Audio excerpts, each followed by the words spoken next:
Obviously 911. If you're involved in a non-emergency situation, please call the non-emergency number, the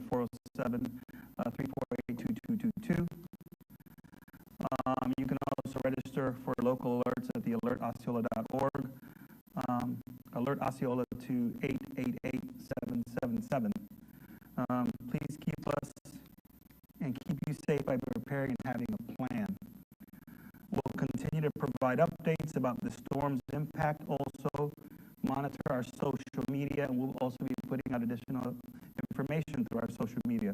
Osceola County Sheriff's Office.org, Osceola County Sheriff's Facebook, Instagram. You know, we have different avenues. We also have El Alguacil, the Spanish Facebook page, so you guys can check that out in case you have a language barrier. And that was the latest update from Emergency Management from Osceola Sheriff's Office. And News 6's Lewis Bolden is in Flagler County with an update on conditions there. How are things, Lewis? Hi, Bridget. Well, I can tell you it is pretty windy out here, and it has been since we got here almost an hour ago. The wind is really kicking up. I did speak to the Flagler Beach City Manager, who confirmed to us that there has already been some damage to the pier right out here. And if you take a look at the end of the pier there, you can see how high the waves are going up already, and we're still a ways away from the heart of this storm. But they said the pier has already gotten some damage this morning. If you look right down here, you can see this is damage from Hurricane Ian that hasn't even been repaired yet. And my photographer, Corey Murray, was telling me that oftentimes he has his talent standing down on the beach there, but the water is just coming up so high already that you can't do that right now. But again, this is still damage from Hurricane Ian, and we're going to walk around this way and show you there is more damage where you see all of that caution tape down here. This is all still being repaired from Hurricane Ian. So repairs haven't even been fully finished yet, and they are bracing for yet another storm. There are a lot of people hanging out right now, and I was thinking that most of those people are from out of town, but some of them told me that they are from Flagler Beach, and they came down because this is their beach. This is where they hang out, and they want to see what's going. And they've already lost so much of the beach from previous storms. So another storm so soon is not what anybody is looking for here. But hopefully the damage will be minimal. But again, we're already hearing from the city manager that there is some damage to the pier. We're going to be out here, and we'll bring you all of the latest developments. For now, Bridget, we'll send it back to you in the studio. All right. Thank you, Lewis. You know, you raise a good point. It's only been 6 weeks since Ian. We're still in recovery mode, and just even though this will be probably a Category 1, it's still so very serious, especially in fragile areas. Absolutely.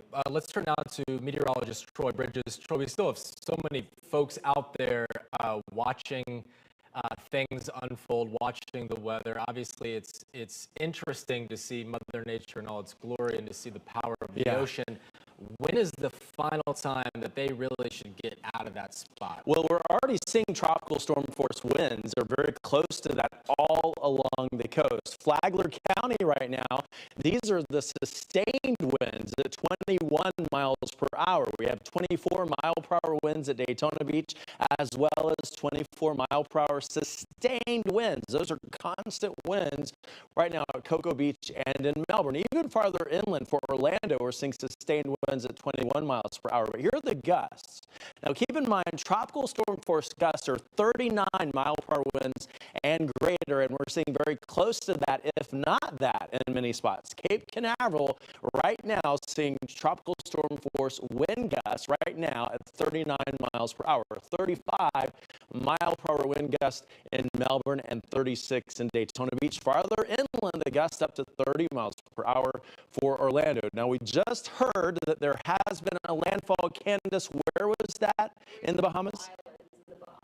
Bahamas. Where in the Bahamas again? Great Abaco Island. That's where the first landfall. Now, of course, we're going to have a landfall here in Florida at some point, possibly in the early morning hours, 1, 2 o'clock in the morning.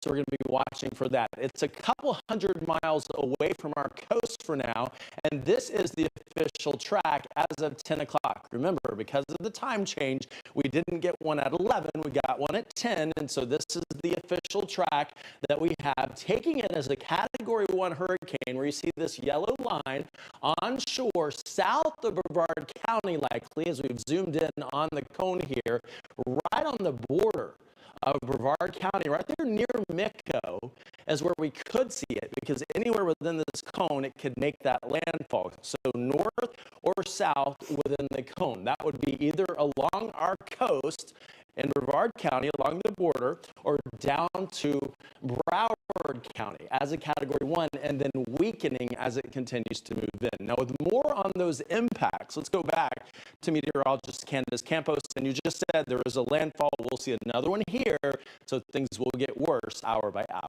Correct. Officially sustained winds at landfall at 70 miles per hour. So another, another piece of the puzzle of what could become Hurricane Nicole as it approaches the coastline. So this is what we're expecting. Speaking of the coast, 13 to 18 feet of breaking waves expected throughout tonight into early tomorrow morning. Rough seas, you saw it behind Lewis there, 15 to 18 feet seas. And then the beach erosion, coastal flooding, all will be kind of the biggest concern, especially leading up to it, as we've been already seeing some of the damage there.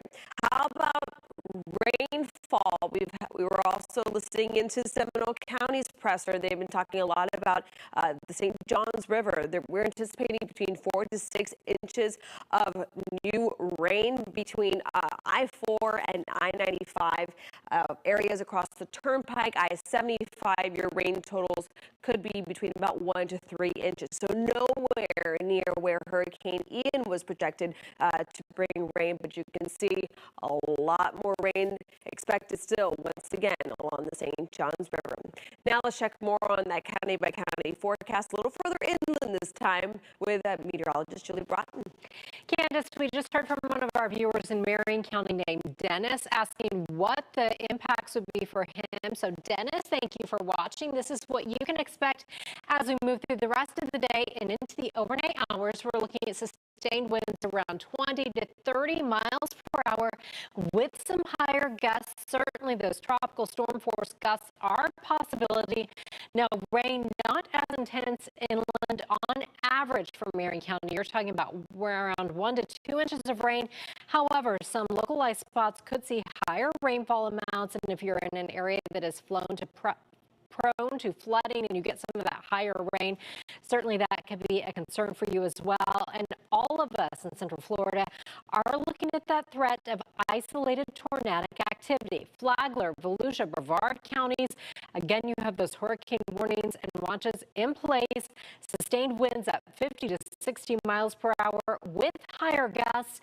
Heavier rain, 4 to 6 inches of rain, a possibility. Isolated tornadoes, a threat for all of us as we continue to move through the next 24 to 36 hours. We'll have much more on your county by county impacts for you coming up in just a few minutes. News 6 at noon starts after this.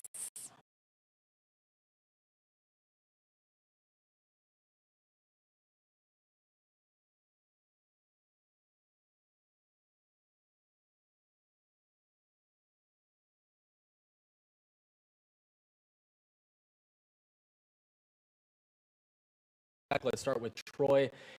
And this is still several hundred miles away from making a landfall here. Yeah, and we now have the 11 o'clock advisory here. We've been talking about this the past hour. Now, remember, the last track that we got was at 10 o'clock, but as of the 11 o'clock advisory, the winds are still at 70 miles per hour. It did make a first initial landfall in the Bahamas as a tropical storm, not a hurricane yet, but keep in mind, once the winds go up to 74 miles per hour greater, it becomes a Category 1 hurricane. It's a couple hundred miles off of our coast. Here is the latest track on it. It does intensify to a Category 1 hurricane where you see this yellow line, and then weakens into a tropical storm on top of parts of Florida. Now, here's where the cone puts it. It's anywhere between these white lines here, anywhere within the cone that would be right on the border of southern Brevard County, or anywhere in there down to Broward County as a Category 1 hurricane sometime in the early morning hours tomorrow, possibly 1 a.m., 2 a.m., and then continuing to move farther inland. Now, I know you see that a large part of Central Florida is not technically in the cone, but because the system is so large and because we've seen it span out so far, we do have a chance for tropical storm force winds for all of Central Florida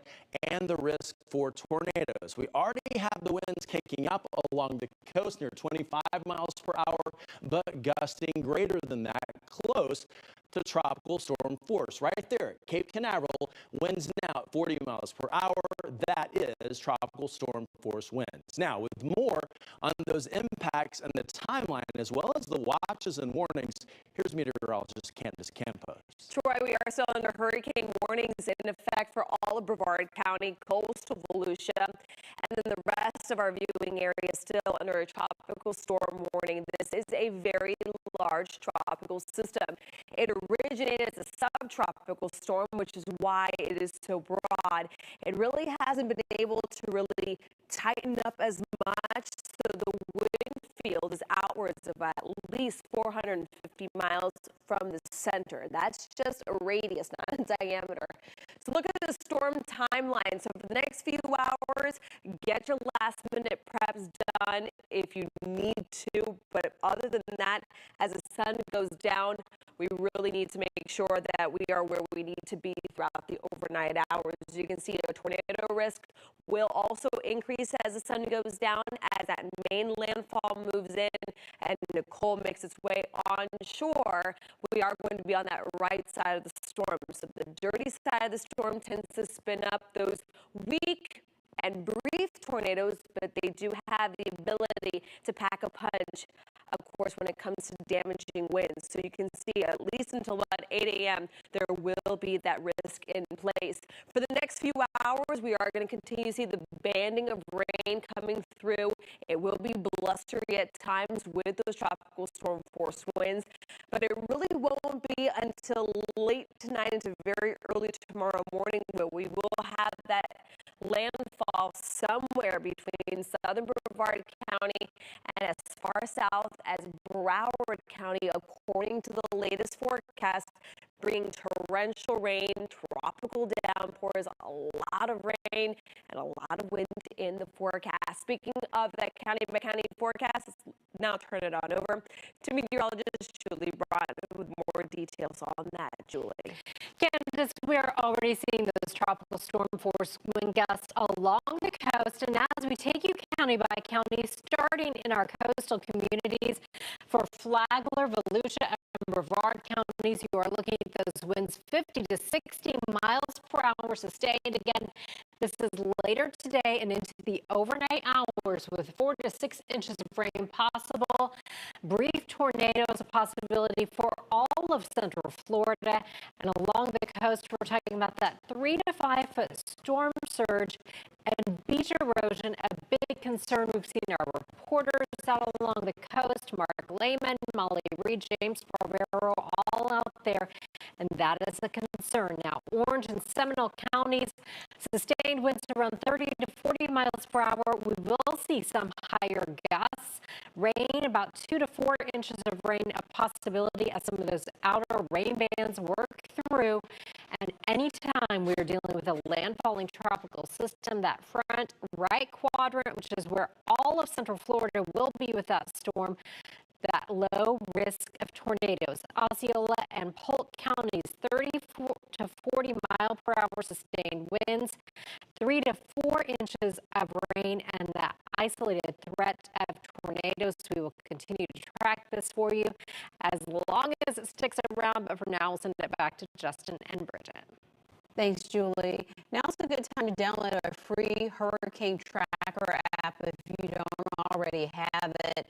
It's a free way to see all the latest watches and warnings, as well as the storm's path on your phone or tablet. Just search WKMG in your app store. Make sure you set up the notifications to be turned on in case of any urgent weather alerts that get pushed out.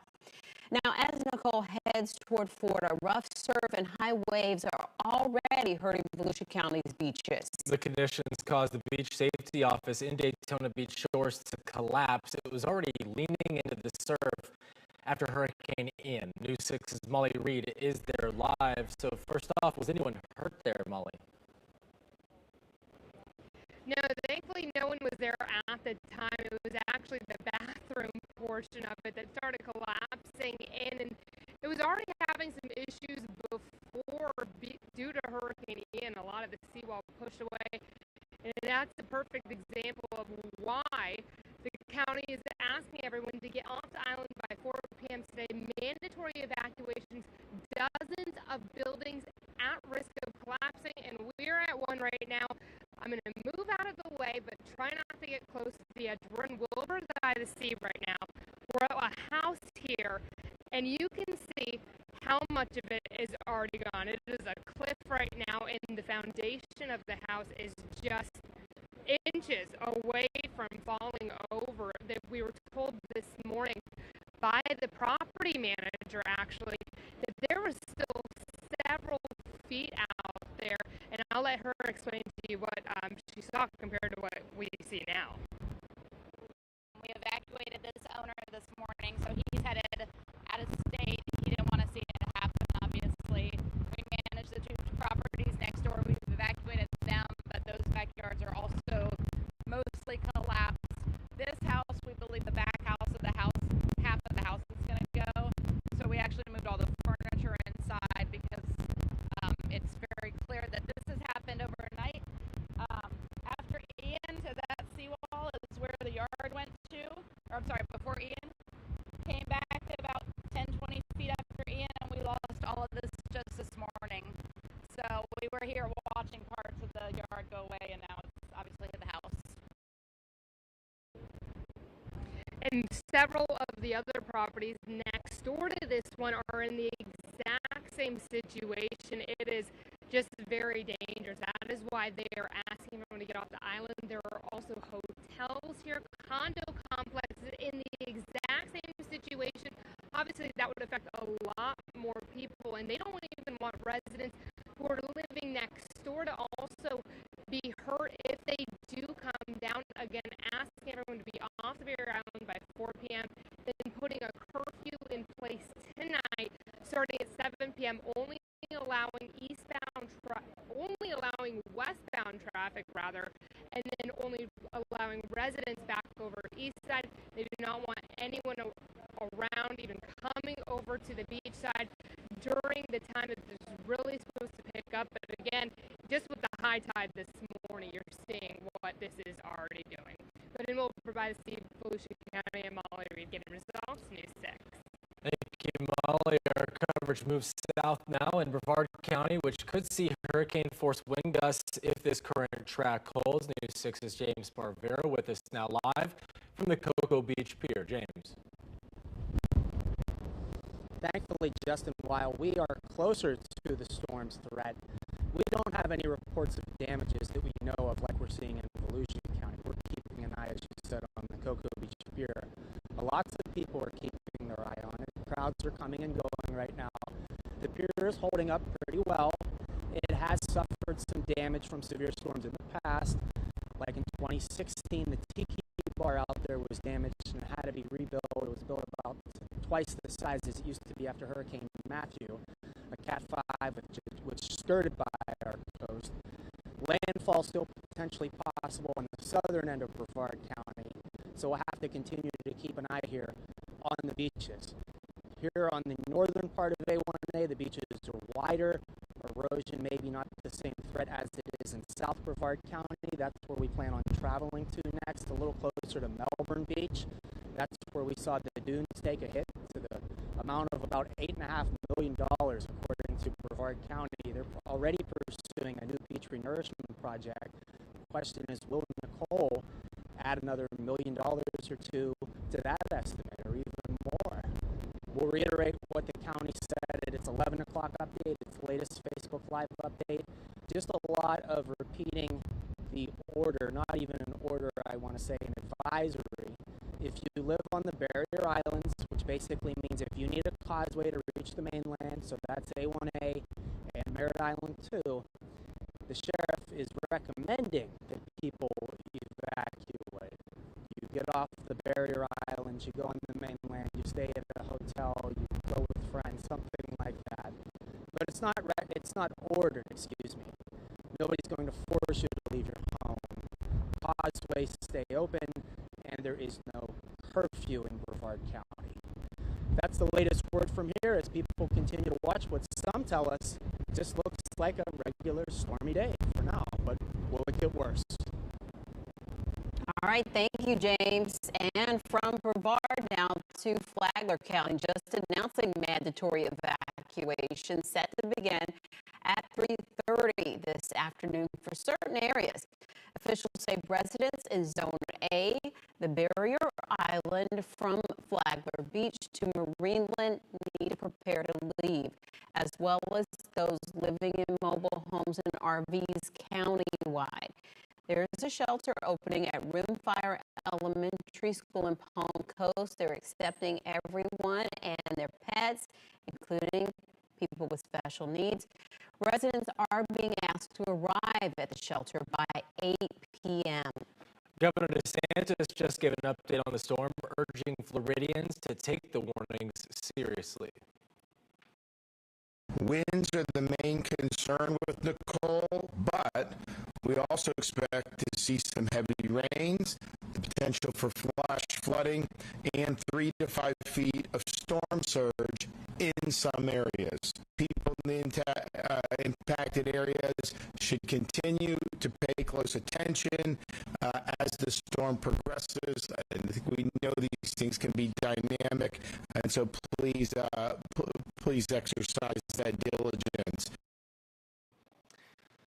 The governor says there are more than 16,000 linemen standing by to help with power restoration. In just a few minutes, News 6's Ezzy Castro will show us the Central Florida location where those crews are being staged.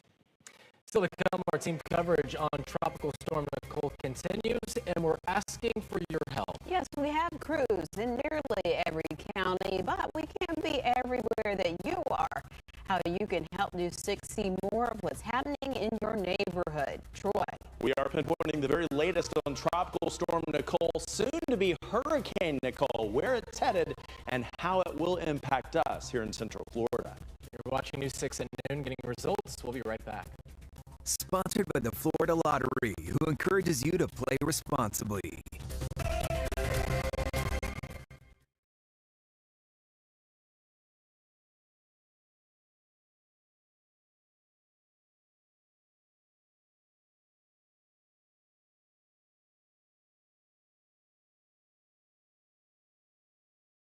We're talking about our Pin It feature.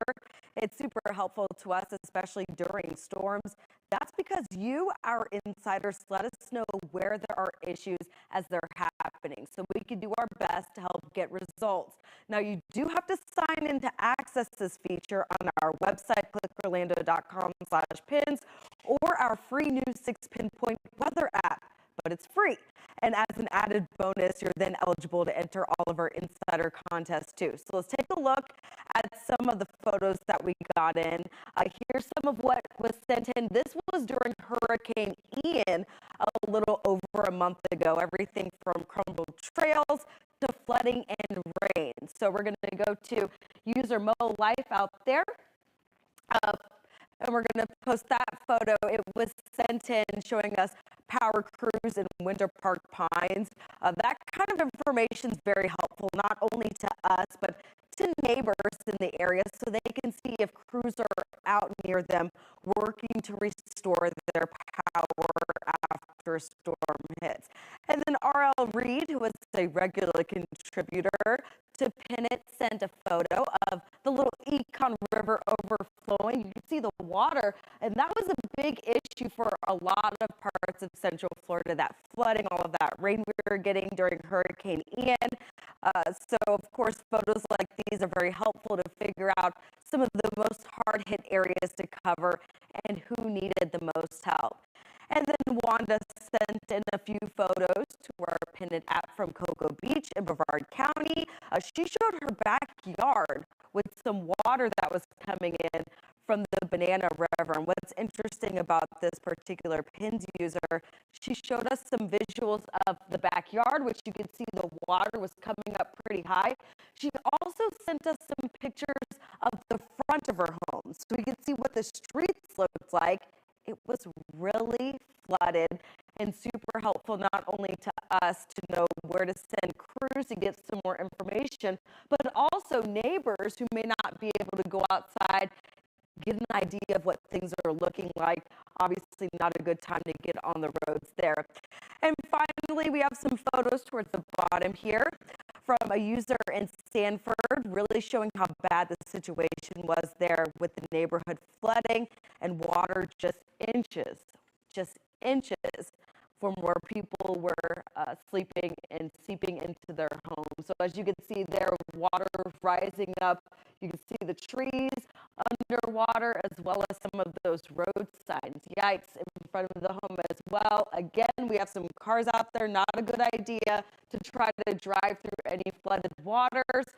You're going to damage your car and then you'll get stuck there. So as Nicole gets closer and you see damage or things you want to show us, you can always upload from your computer or mobile phone to our free new 6-Pinpoint weather app, or head to clickorlando.com/pins.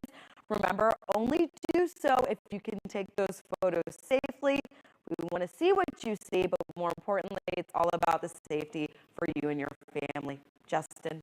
All right, thank you, Crystal. Some great information there. Let's take you outside now. Here's a live look from the Launch Credit Union Port Cam at Port Canaveral as we await the arrival of Tropical Storm Nicole. And it already looks like a tropical storm. Oh, yeah. But let's check in with meteorologist Troy Bridges. These impacts we've already been feeling for some time, and it's going to get worse. Yeah, tropical storm force winds along the coast, and we will likely have tropical storm force wind gusts throughout Central Florida for the next day or so. Could even go through a good bit of tomorrow when this finally does make a landfall sometime early in the morning, possibly 1 a.m. or 2 a.m. tomorrow morning. Right now, it's a couple of hundred miles off of our coast. It did make an initial landfall in the Bahamas. Now, as it moves closer to us, it will strengthen as it moves into even warmer ocean waters closer to land, because that water is shallow, so it, of course, is much warmer, and that's the fuel that it will take to strengthen to a Category 1 hurricane and then likely make the landfall in the early morning hours and then hold together strong enough to stay a Category 1 as it moves on land for a little while. Now, this is the latest track, and it does include far southern Osceola and far southern Brevard as it tries to make a landfall. So the question is, would it move on land at Brevard? It could be anywhere within this cone, any one of these areas within these white lines here, and then it moves farther inland. That right front quadrant is where we would see the most severe weather, the chance for tornadoes, rotating cells. So that would come through the late night hours tonight and through the day tomorrow. So the possibility of tornadoes as well as those strong winds. Now here is why we continue to pinpoint that track as it's moved a little bit farther south. The models in agreement, and so as they continue to agree, we'll see that track continue to sort of shift a bit. We may not see it shift much more than it has already as we get a new one later this afternoon. But look at the wind sustained near 25 miles per hour along the coast, but gusting near tropical storm force at 40 miles per hour right now at Cape Canaveral, 37 right now at Cocoa Beach, and 36 in Daytona Beach. Let's head on over to meteorologist Candace Campos with more on the future radar. Yeah, we are still dealing with scattered showers already streaming in.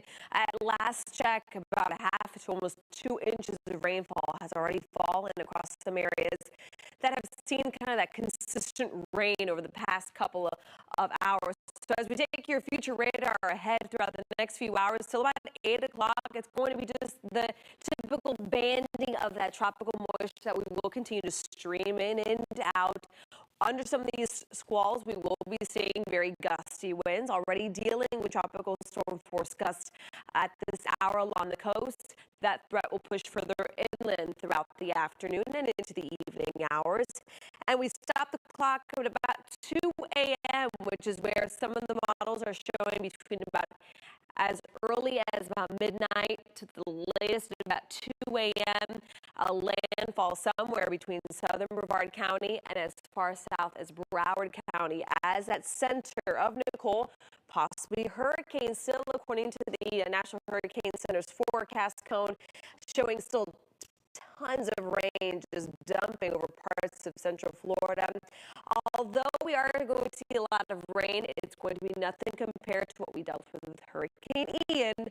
But again, just to stress that we do have our water still very full, still in the minor flood stages in many spots. So it won't take much, especially our saturated grounds, to create some more nuisance flooding and unfortunately some more flooding over areas that are still cleaning up around the neighborhoods after Hurricane Ian. So you can see by 7 a.m. still dealing with scattered showers.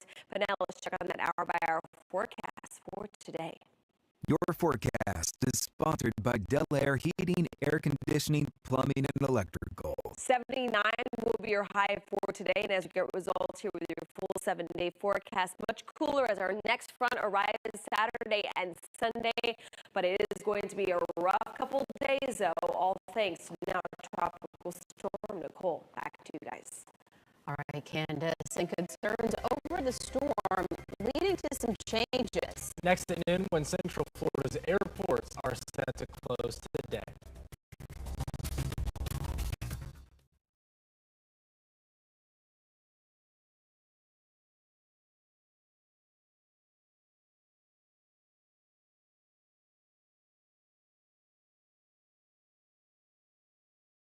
Service is suspended starting today. FDOT says crews will need to inspect the entire 61-mile corridor once the storm passes before those trains can run again.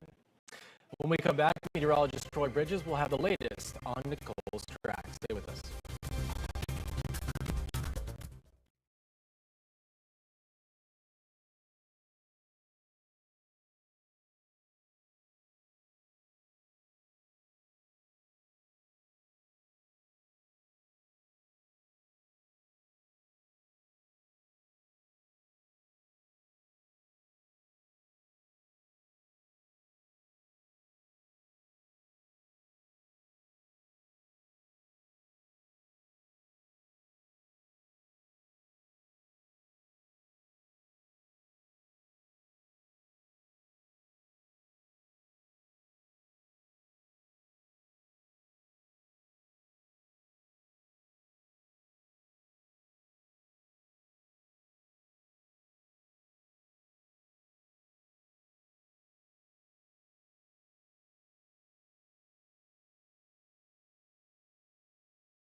eye is going to head in the direction of Freeport, but it's going to take a while to get there this afternoon.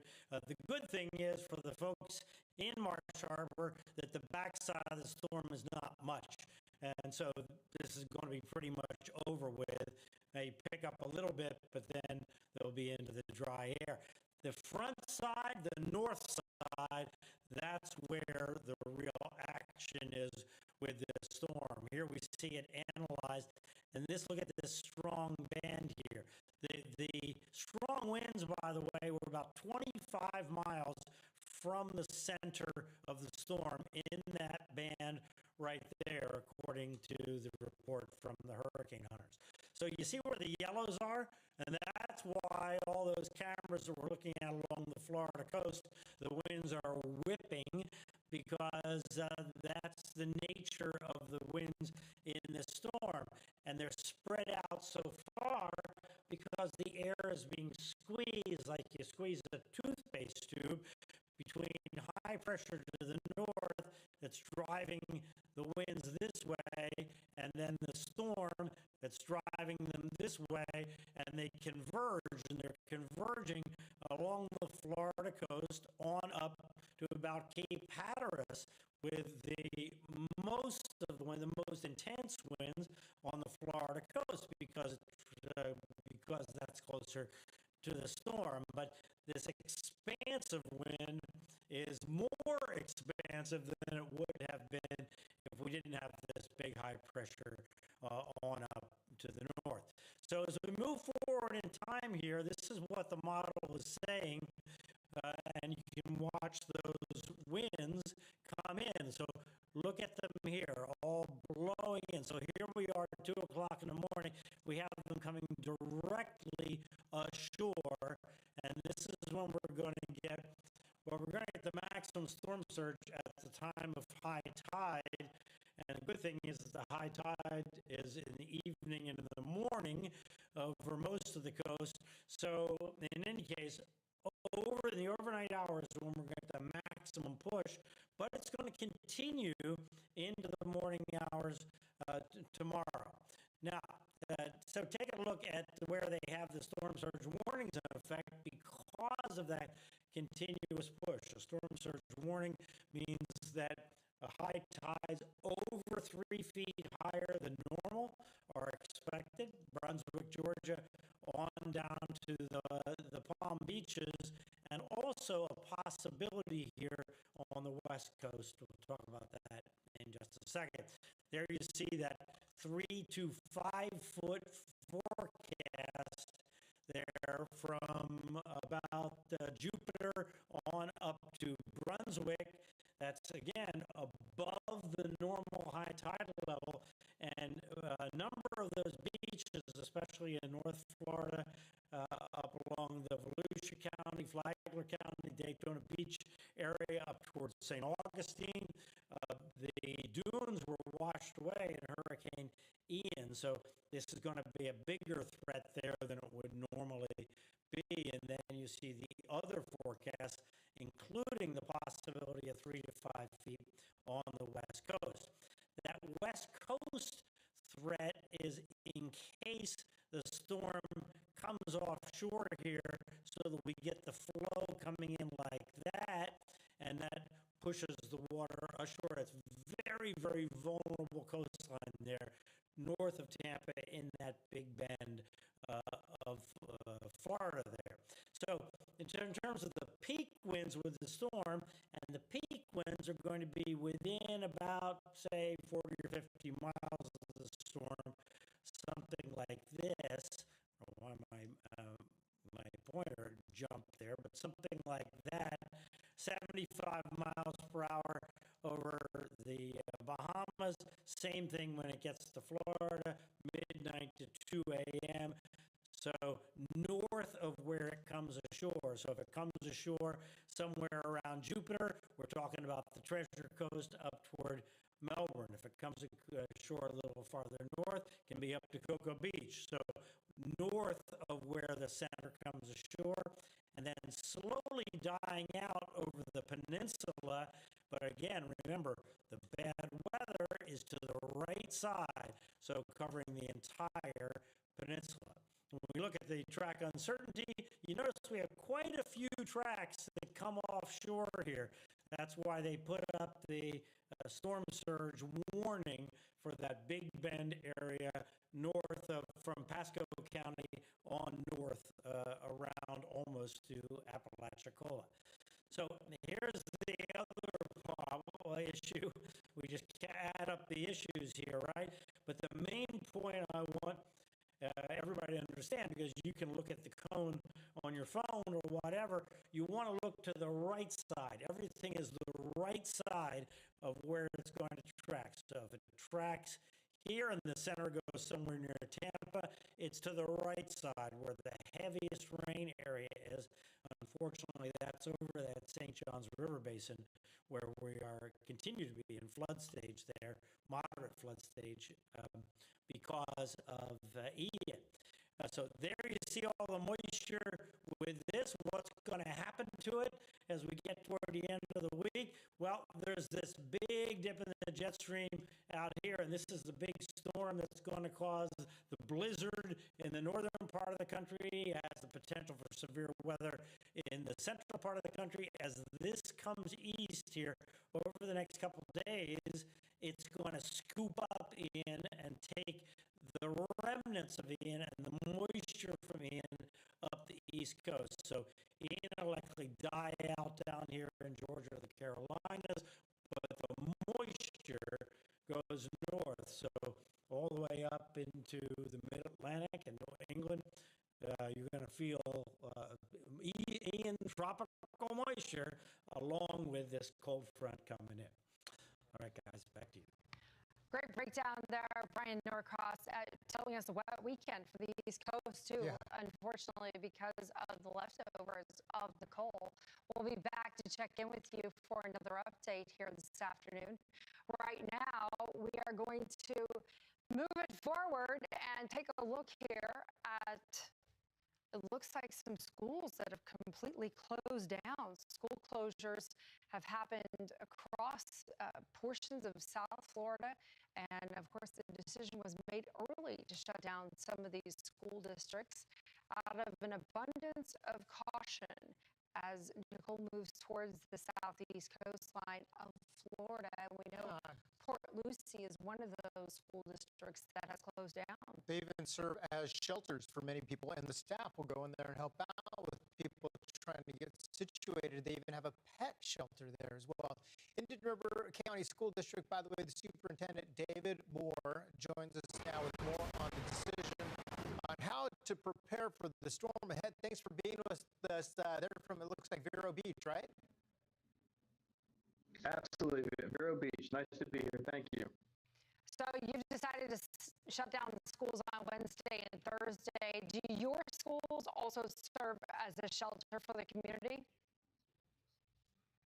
That's right. So we have 3 schools that serve as shelters. So we had to make the decision. So we notified our community Monday evening that we would in fact be closed at the end of school on Tuesday. So we shut down everything Tuesday after school, allowed our families, those who are working in shelters, to get ready.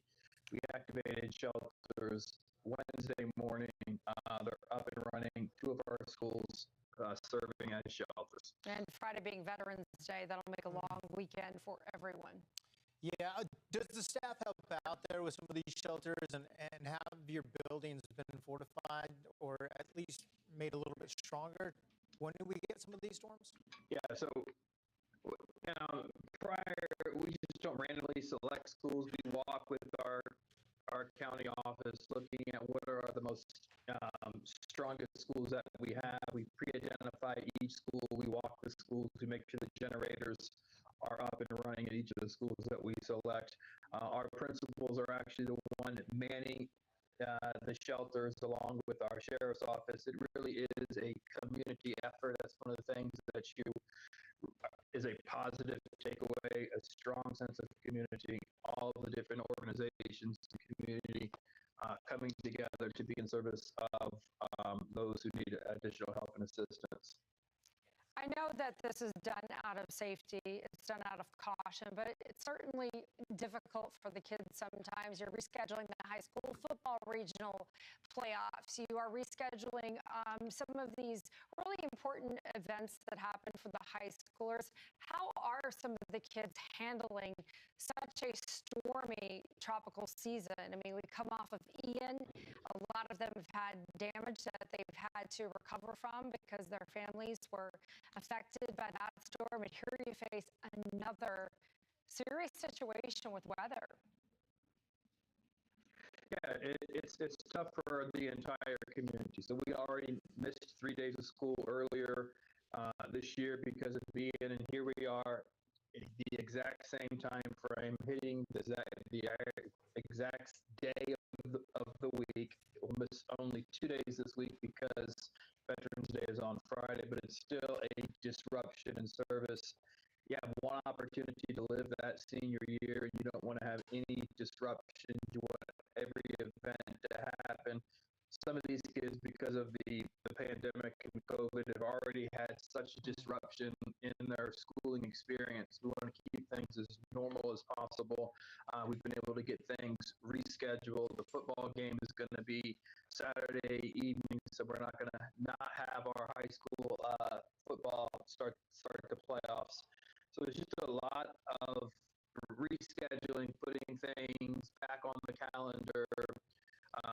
In the state of Florida, we're celebrating Holocaust Week. We do all kinds of activities to inform our students of the Holocaust. And we're going to redo those events as well. So it's just a matter of making sure we have that commitment for our kids and continue to provide those services to our kids, regardless of this disruption.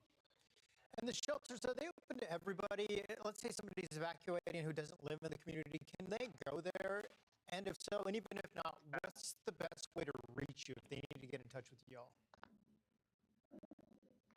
So they can go on our webpage. Will be the easiest way. You can also go on the county's webpage. Our shelters are open to the community. That would be the one that I'm currently in right now. We have another shelter, which is a pet-friendly shelter. It's actually also functioning in the same school, but a different wing of the building. And then we have a special needs shelter, which requires folks to pre-register. We actually go, we pick them up, we get them in, and we make sure that they're taken care of. But if you're going to come, now would be the time. All right, we thank you so much for being with us, David Moore. Yeah. Giving us the latest information. Appreciate all the work you're doing to keep the kids safe and doing what you can as an educator. Appreciate that here on Fox Weather. Be safe. Absolutely. Thank you.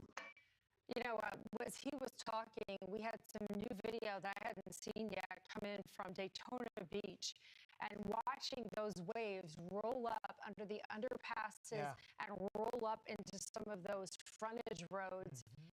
It's hard to believe that the water's coming up that quickly. I mean, when I think of Daytona Beach, I think of a massive, huge beach for spring breakers. And I know that the dunes have been washed away because of Ian, but look at that coming through, a surge that's taking it under the roadways there at underpass and sending the water up into not only storefront areas, but likely some of those neighborhoods that are right there up against the beaches. Well, you think about some of those bridges there. Daytona Beach gets you over to the island, and A1A, a good portion of A1A there, you have to go over that bridge to get to that, and the surge keeps coming through. So you worry about the structures, the integrity of the structures, as well as the beach erosion and some of the local locations as well. So this is a major concern. You're right, this video is incredible. By the way, Fox Weather is going to be here with you as Nicole continues to move closer to Florida. We're live with you all day, all through the evening hours, right as we continue to track this storm.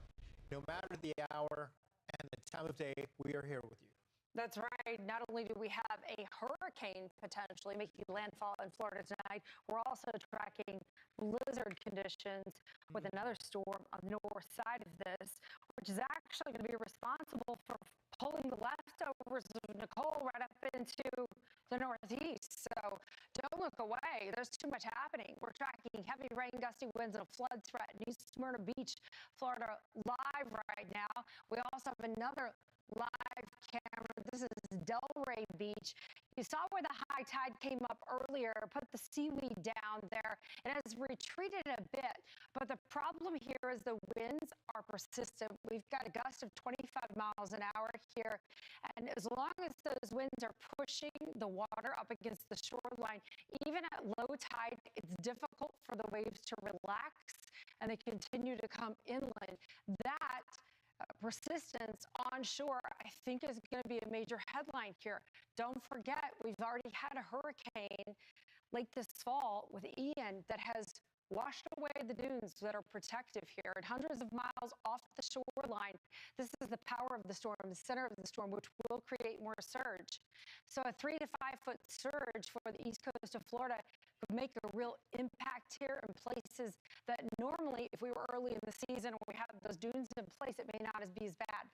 The Fox weather model taking the center of the storm, making landfall after midnight near Port St. Lucie, becomes a storm here that still has a wide-reaching and far-reaching impact with the spiral of the wind and the wave bands extending pretty much across the entire state of Florida.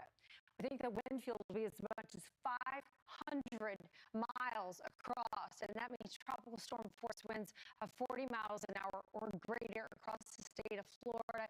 Taking it back into the open waters, the Fox weather model shows us about noon tomorrow, there we are, just off the panhandle, and another secondary landfall tomorrow evening with Nicole. Then the leftovers of this storm are at the beckoning and at the call of what happens as the storm moves north and gets spreads up the East Coast. There will be a tornado threat. This area in red is the possible tornado zone. So not only will the east side of the storm be moisture heavy with the potential of some flooding, but also the potential for severe weather, isolated tornadoes to be involved as well. Areas in orange getting 3 to 5 inches of rainfall. Widespread, we get 1 to 3 across the entire state. We are looking at flash flooding being a possibility, and also with the river levels already running high, major flood stages possible for the St. Joseph River. We'll have details on that as we go throughout the day. Right now, not just the hurricane, but this potential blizzard. Look at this, Jackson Hole, Wyoming. You've already got a winter wonderland and some light snow falling right now. Temperatures at 38 degrees. A wind-driven snow takes over. We could have a blizzard on our hands. We'll be tracking it right here on Fox Weather.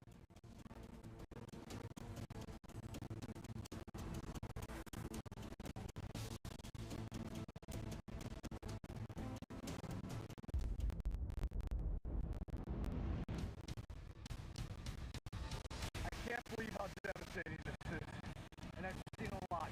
This season, you need America's weather team. Precise, personal, powerful. Fox Weather is Hurricane HQ. Al, did you make that call? Honey, we already have Medicare. Why do I need to call?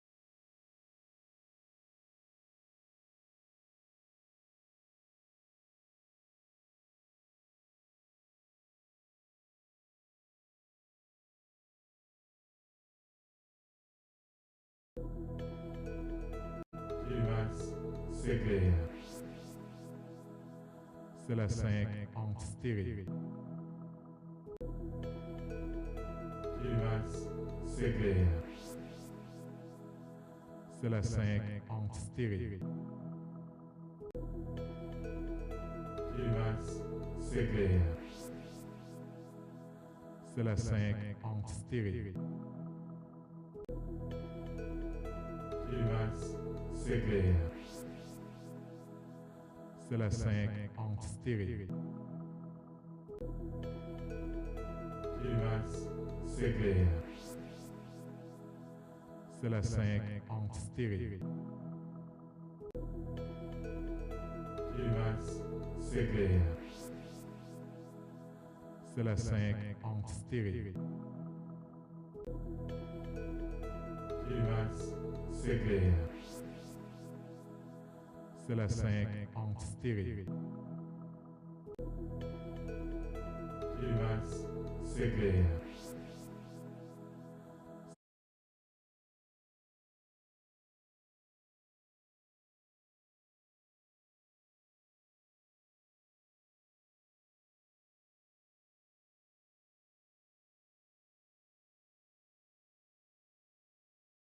As those bridges just have that cold air on both layers, so you've got some icy conditions, and then you got a layer of snow on top of that blowing around.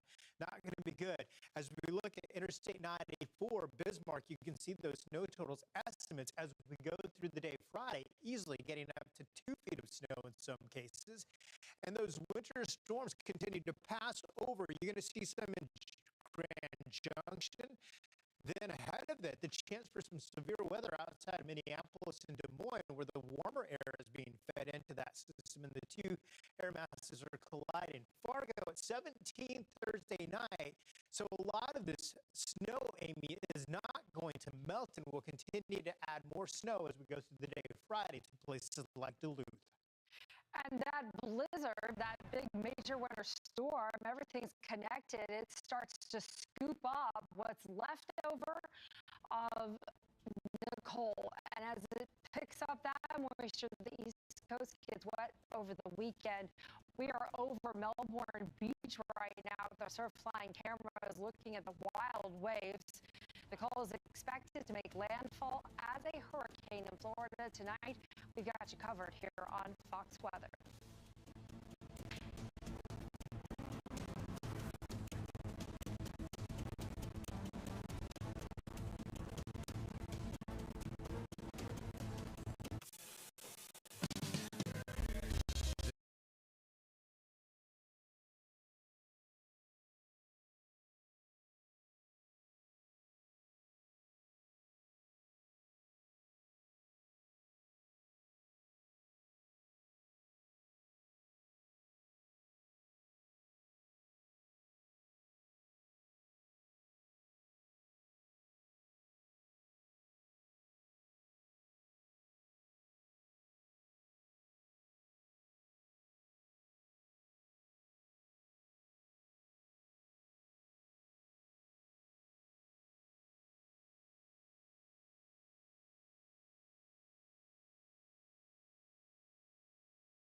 to be just south of Brevard County, possibly on into Broward County by around 1 in the morning to 2 in the morning.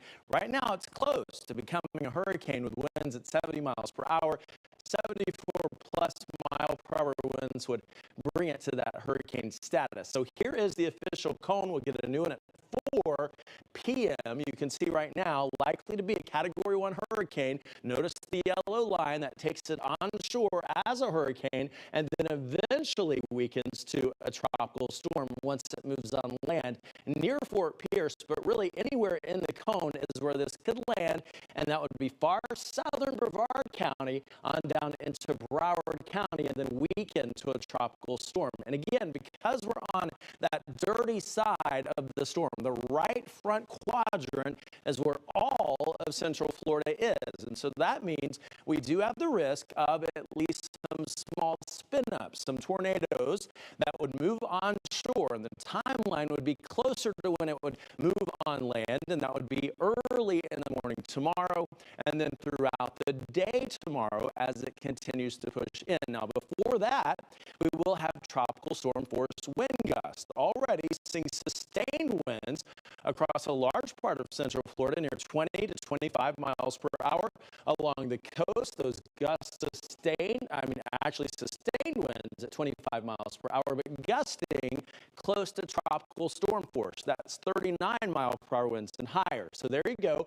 In Daytona Beach with 36 mile per hour wind gusts, 35 mile per hour wind gusts in Cape Canaveral, 35 mile per hour wind gusts at Melbourne. Now here's the rain already moving on. We're seeing it very light for now, but embedded there are some pockets of heavier downpours that will be pushing in. You can see these boxes. Those are the flood warnings that we're concerned about for the St. Johns River. So as we add a couple of inches to 5 inches to that, that could certainly be an issue. With more on the timing of those impacts and the watches and warnings, here's meteorologist Candace Campos. Yeah, just an update. We still have hurricane warnings still in effect up and down our coastline, as you guys will probably be seeing the worst of the weather, the worst of the wind, and then when you add on the beach erosion, the coastal flooding, that will be the biggest concern, especially as we head into the overnight hours.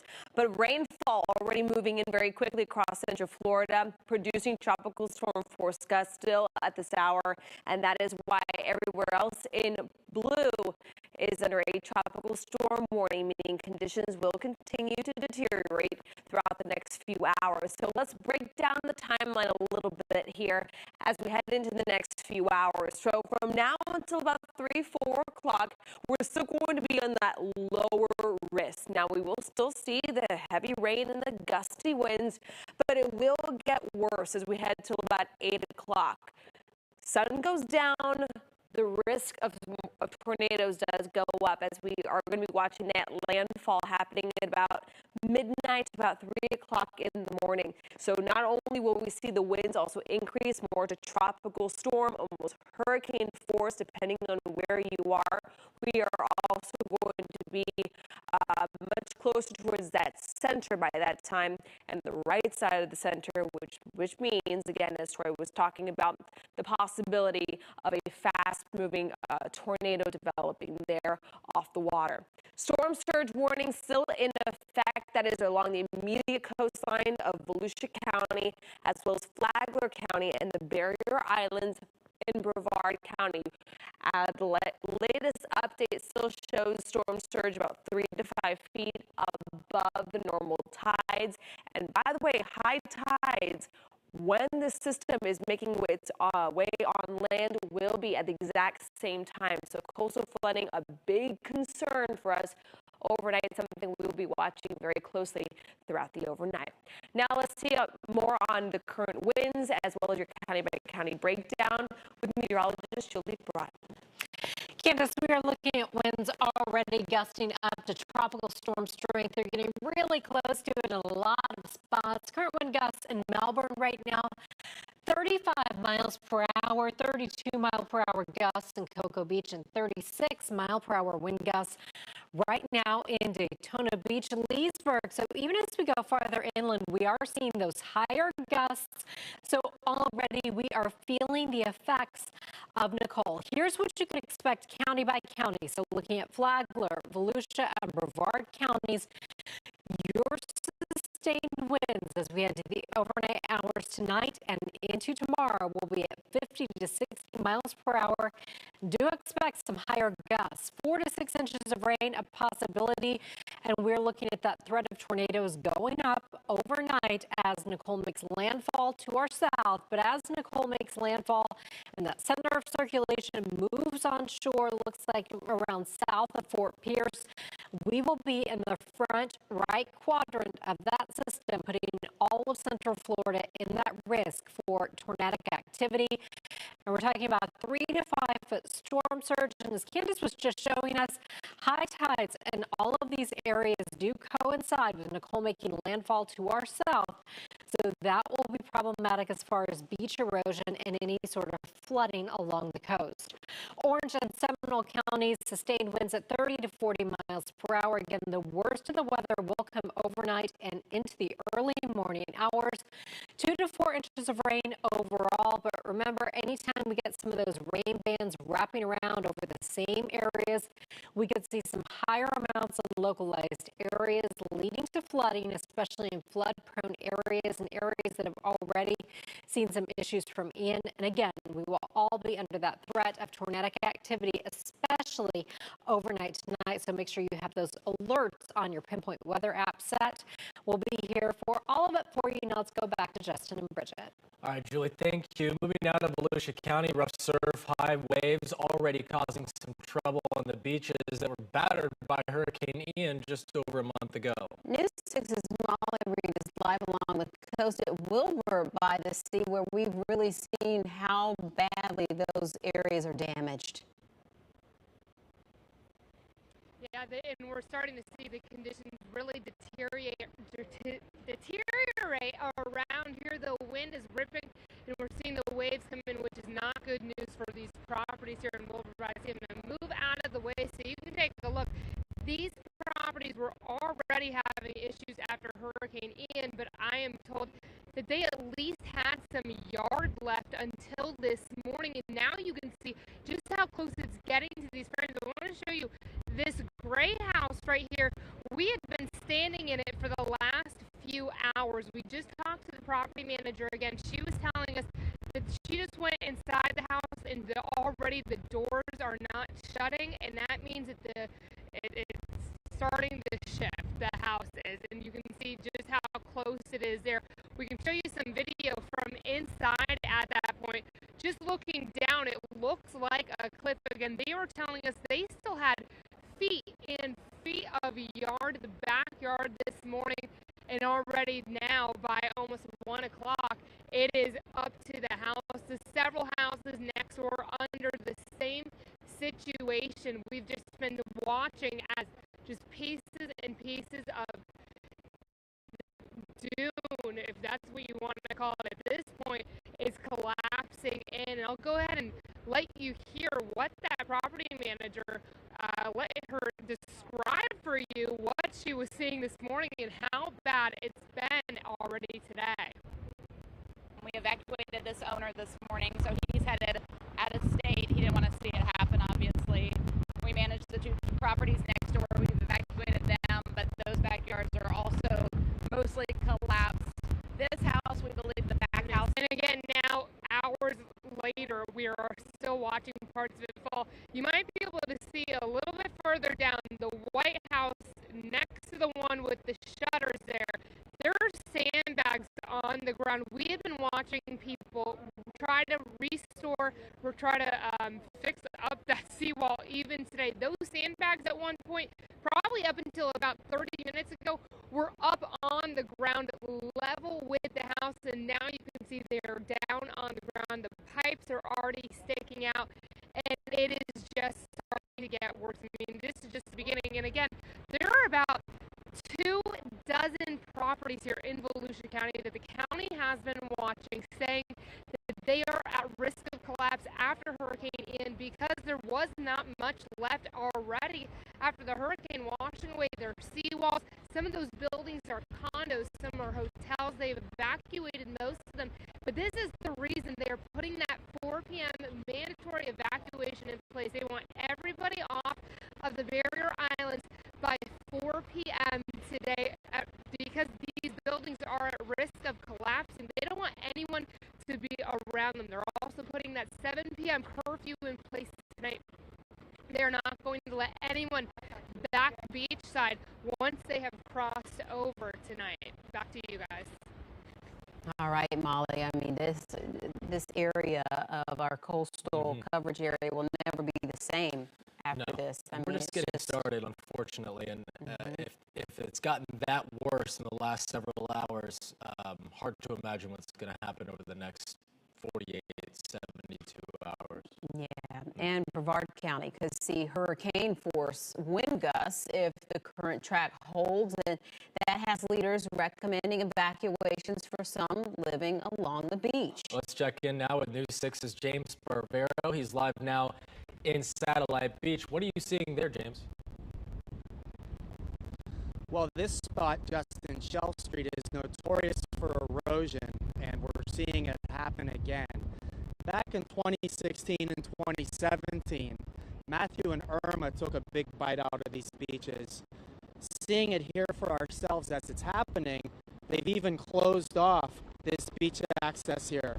Usually if you come to this beach when it's open, you might not have more than 30 or 40 feet of beach to begin with, so it's definitely very susceptible to the erosion. And now we look and we see it's just getting eaten away here. The dunes are taking a big pounding right now. This inspired the county to pursue a beach renourishment project about 5 years ago. It was multi-millions of dollars. And just after Hurricane Ian 6 weeks ago, South Brevard Beach has took another big hit, about $8.5 million worth of damage. And now the county says it's pursuing a new beach renourishment project. And we wondered if Nicole would add to that estimate, if it would add another million or two to what the county thinks it needs to rebuild these beaches again. And it looks like it's probably going to be the story again once this is all over.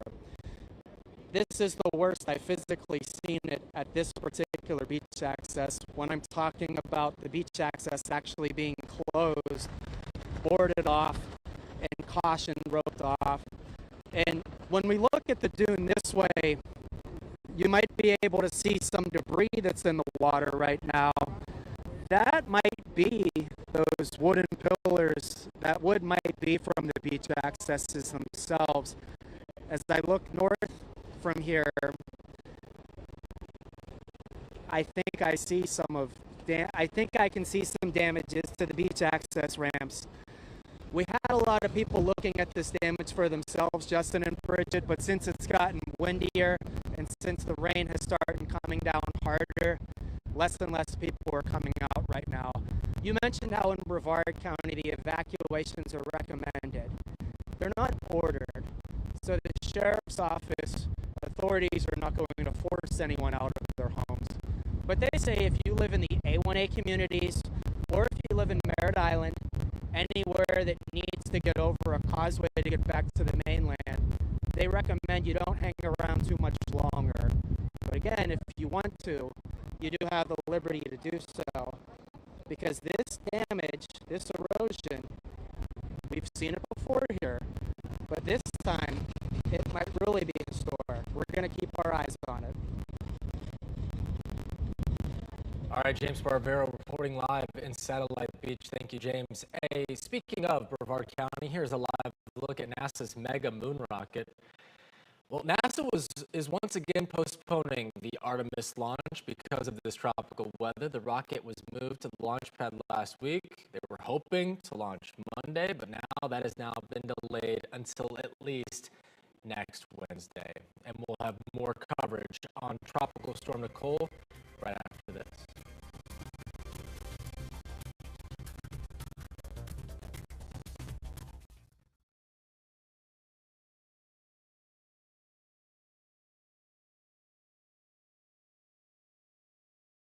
Road in Geneva. It's so close to Lake Harney. A lot of the homes in this area are drying out. This street and some others were underwater for weeks after Hurricane Ian moved through. And there are still reminders nearly everywhere here. Take a look at how high the crossover lane. As Nicole moves closer, the county emergency manager is concerned that this area close to Lake Harney will flood again. Now, he stresses this will be different than Ian. We're talking inches of water rather than feet, but we will still see an impact nonetheless. Last week, there were still about 80 homes with water inside of them here in Seminole County. Some of these neighborhoods that are just now drying out will likely have water covering the roadways once again, according to the emergency manager. He says anyone who saw flooding during Ian should have sandbags for Nicole to protect their homes and property. He expects localized flooding during Nicole and says this will be a flooding event here in Seminole County in the days that follow as well. We spoke to the emergency manager late this morning at the Emergency Operations Center. This is not going to go into major flood stage. It won't be at the levels it was before, but it will potentially get into moderate flood stage. So people that have just had water exit their homes, it is important for those folks to take special precautions. Now, another message the emergency manager wants to get across is about debris removal. He says any debris that you might have in your yard right now, make sure you move it so it does not block or clog up any of our storm drains. They have waived the fees so you can drop off that debris free of charge at the landfill. It's open until 3 o'clock today, so you still have time to get out there.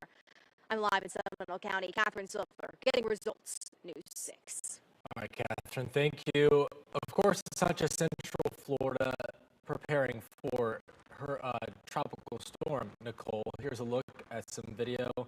This is from Vero Beach, the waves crashing ashore there. And again, it's so important to point out that we are still several hours away from this storm making landfall. And when you see images like this, you can only imagine what is to come.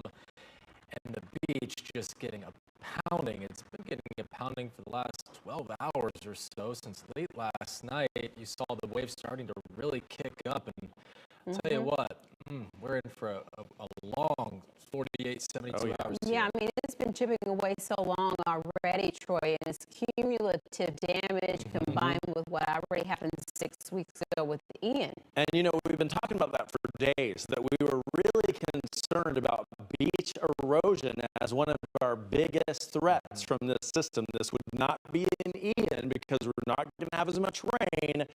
Beach erosion, a big concern. And we are watching this as it is moving closer to some shallow, warmer water, so likely to strengthen to a hurricane, a Category 1, and make a landfall somewhere likely just south of Brevard County, although the very southern tip of Brevard County is included in that cone. We're talking about areas like Mico, all the way back down to Broward County included in the cone. But because we're going to be on that dirty side, that right side, the right front quadrant of the system will bring on shore a chance for some tornadoes as we get closer to a landfall. Landfall time around 1 a.m. 2 a.m. So we've got to watch for that. Now here's the radar. As we do scan the skies from coast to coast, you can see we've got heavier rain building in now to parts of Volusia County for Ormond Beach to Daytona Beach to Port Orange. orange where you're seeing the green, some light rain. But farther inland, these yellow areas, those are pockets where it's a little bit heavier, and that will continue for areas like New Smyrna Beach and then back into Orange City and Deltona. You see these green boxes, those are the flood warnings in effect because of the St. Johns River.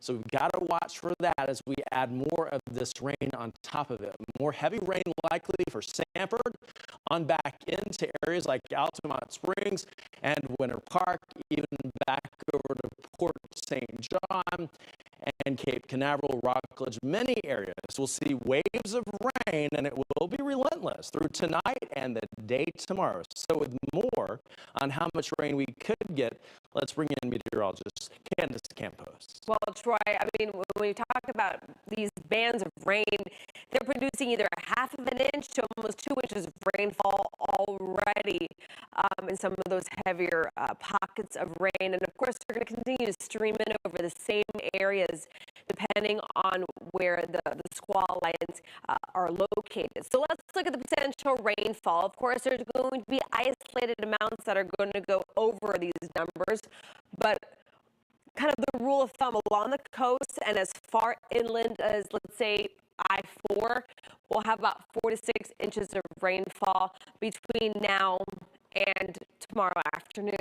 Further inland areas of Lake Sumter, Marion County, your chance will be about 1 to 3 inches of rainfall. Again, there could be some isolated amounts that go even higher than that. Of course, we've been talking about the St. Johns River. Captain Silver is out there. We were talking about a still moderate flood stage from DeLand through the Lake Harney area. Cocoa still in the is the only spot along the St. Johns in our viewing area that does not is not under a flood stage at this point. Moderate flood stage still in Astor. But I also want to stress the point that, remember, the St. Johns River travels from south to north. So any rain that falls either across southern Brevard County or Indian River County, all of that will continue to feed into the St. Johns. And then over the next few days after Nicole is finally out of the area, we will continue to see the river swell up once again. But the big difference is we're forecasting 2 to 4 inches of rainfall, not 10 to 15 like with Hurricane Ian. Future radar is still showing the scattered showers streaming in. We're going to be seeing those tropical storm force gusts, the tropical downpours. We're seeing it already on the radar. And of course, we are going to watch the approach of that system throughout the overnight hours. How strong are the winds already? We have meteorologist Julie Broughton there pinpointing more on that.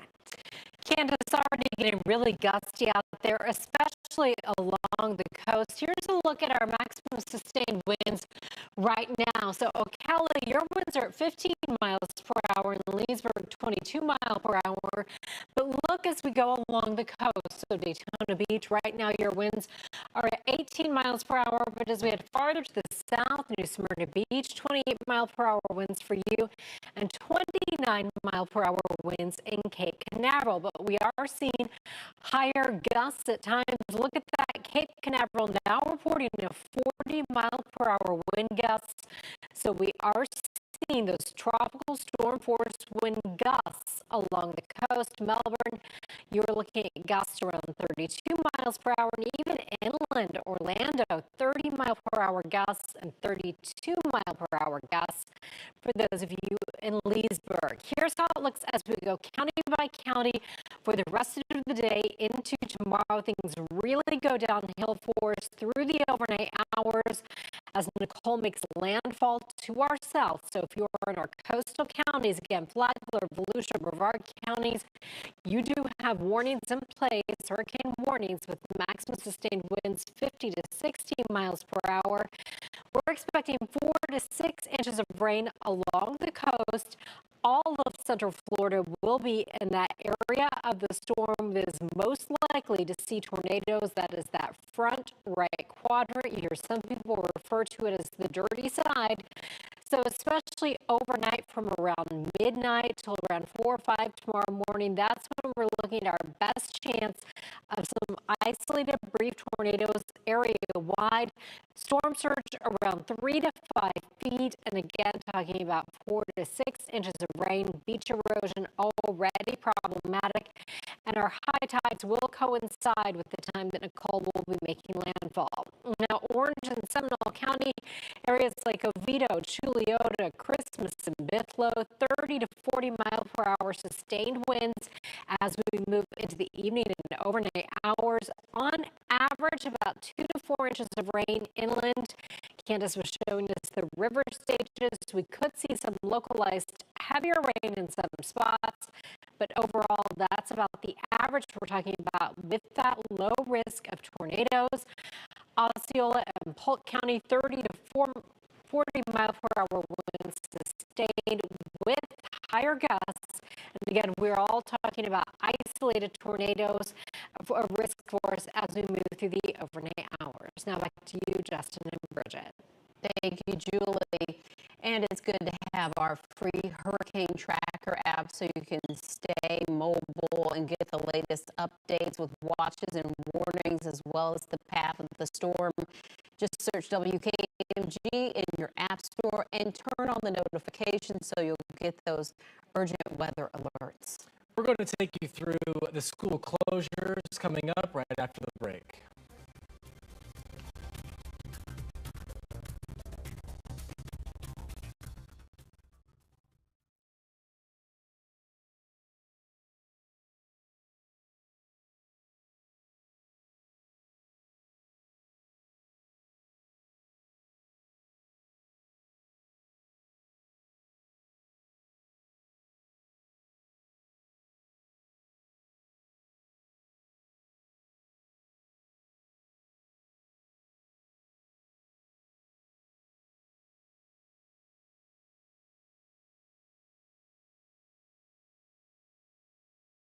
Florida, here's a live look at the roads.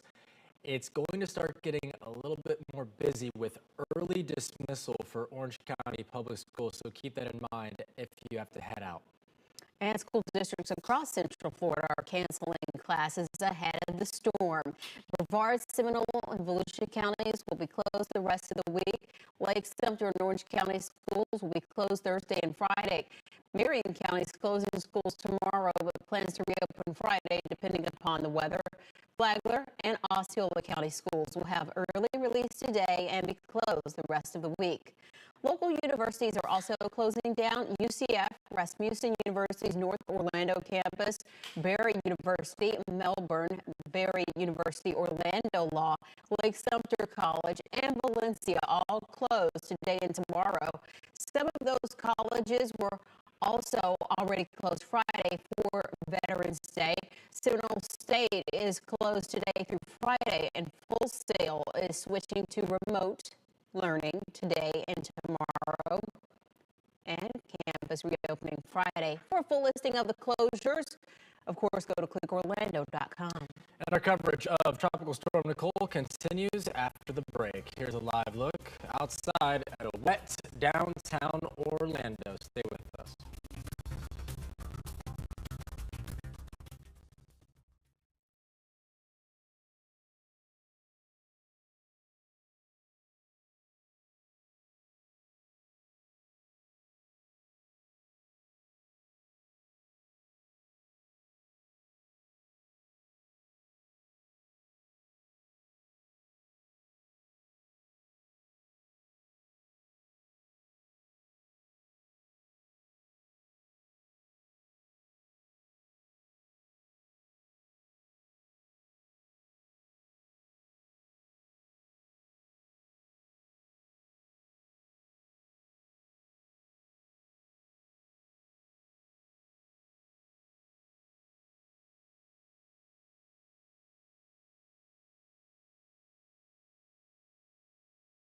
And hopefully they'll be able to reopen it as quickly as possible once that storm passes.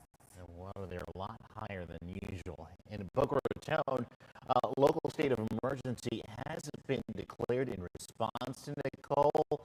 All city facilities beaches and parks, they're closed today as well as tomorrow. Sanitation services, those are also suspended. Offices will remain open until 5 p.m. The city's partially activated its emergency operations center, the Citizens Information Center.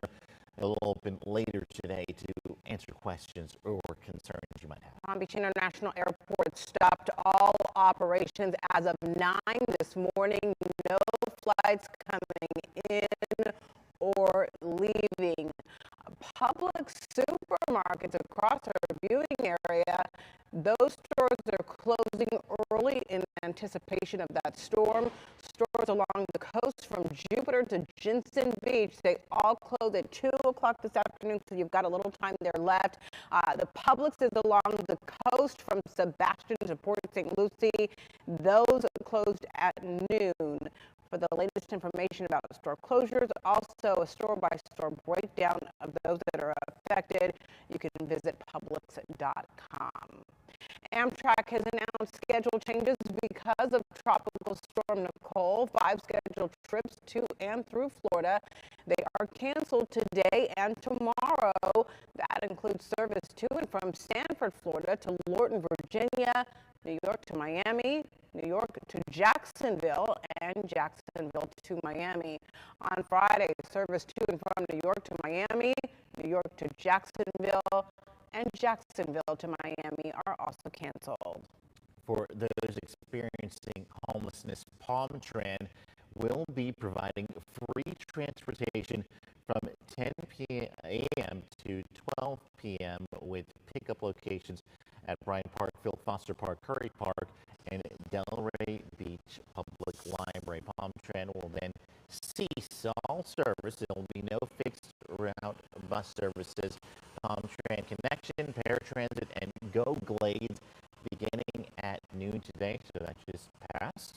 There is no word on when the service will restart. For the latest, you can head on over to palmtran.org and Palmtran on social media. A little bit of time left to catch your Brightline. It is suspending the train service.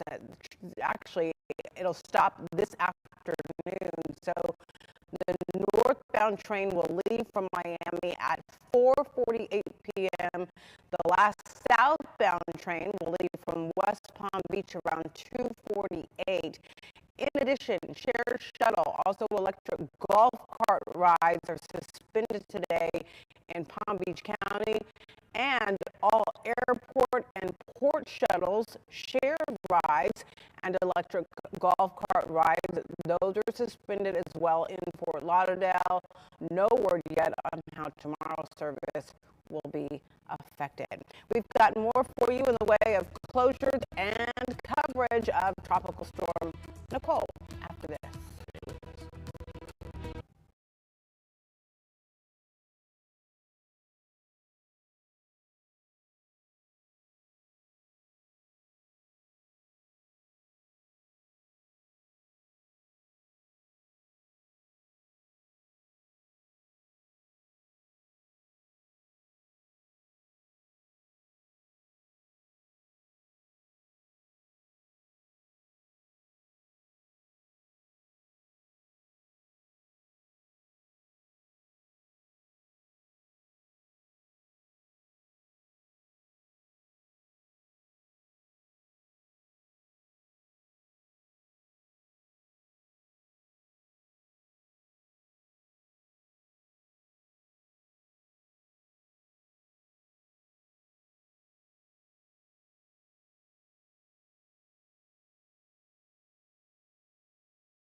Telemax, c'est clair.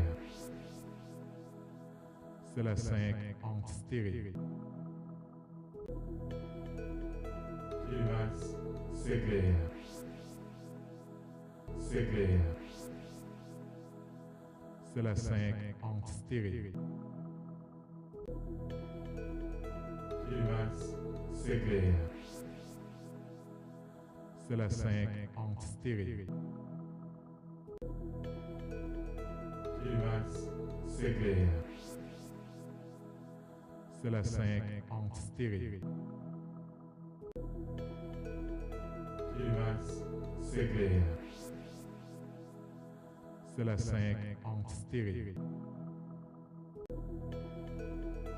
Telemax, c'est clair. C'est la 5 en stéréo. Telemax, c'est clair. C'est la 5 en stéréo. Telemax, c'est clair. C'est la 5 en stéréo.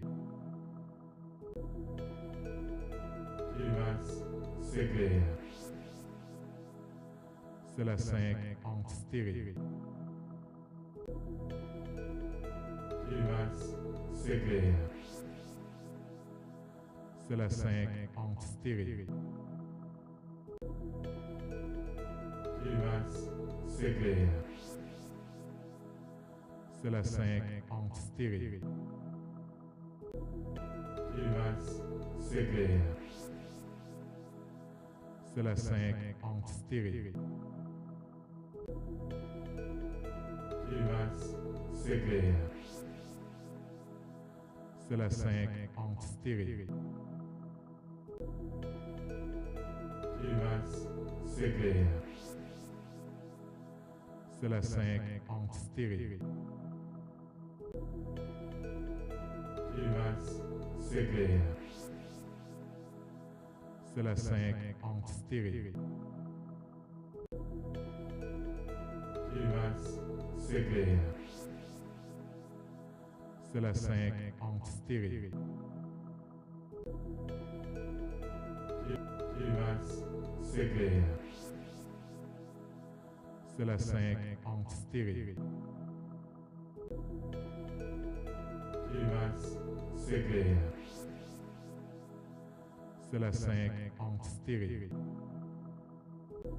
Over hurricane strength expected to make landfall somewhere perhaps in our area later this evening.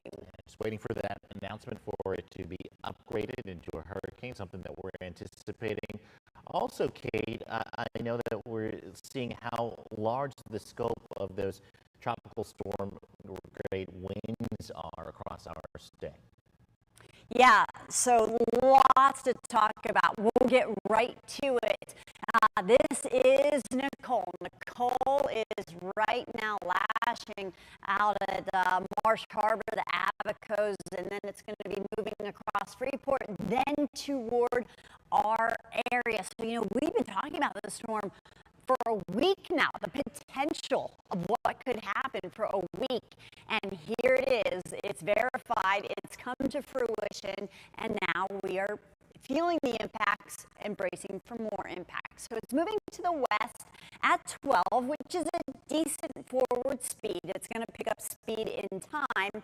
Maximum sustained winds at 70 miles per hour, which means this is a very strong tropical storm, which means it is expected to become a Category 1 hurricane in the next 6 hours. By 7 o'clock tonight, we should have a 75-mile-per-hour wind Category 1 hurricane right there approaching the west end of the Bahamas. Then you can see right now the cone from Vero Beach, including portions of Indian River County, all the way just south of West Palm Beach, and likely those spaghetti models have it more into Martin County, southern St. Lucie, Treasure Coast area, but we are all going to feel impacts. It's going to weaken it to a tropical storm and then quickly move out over the Gulf briefly, then turn northeastward across the Carolinas.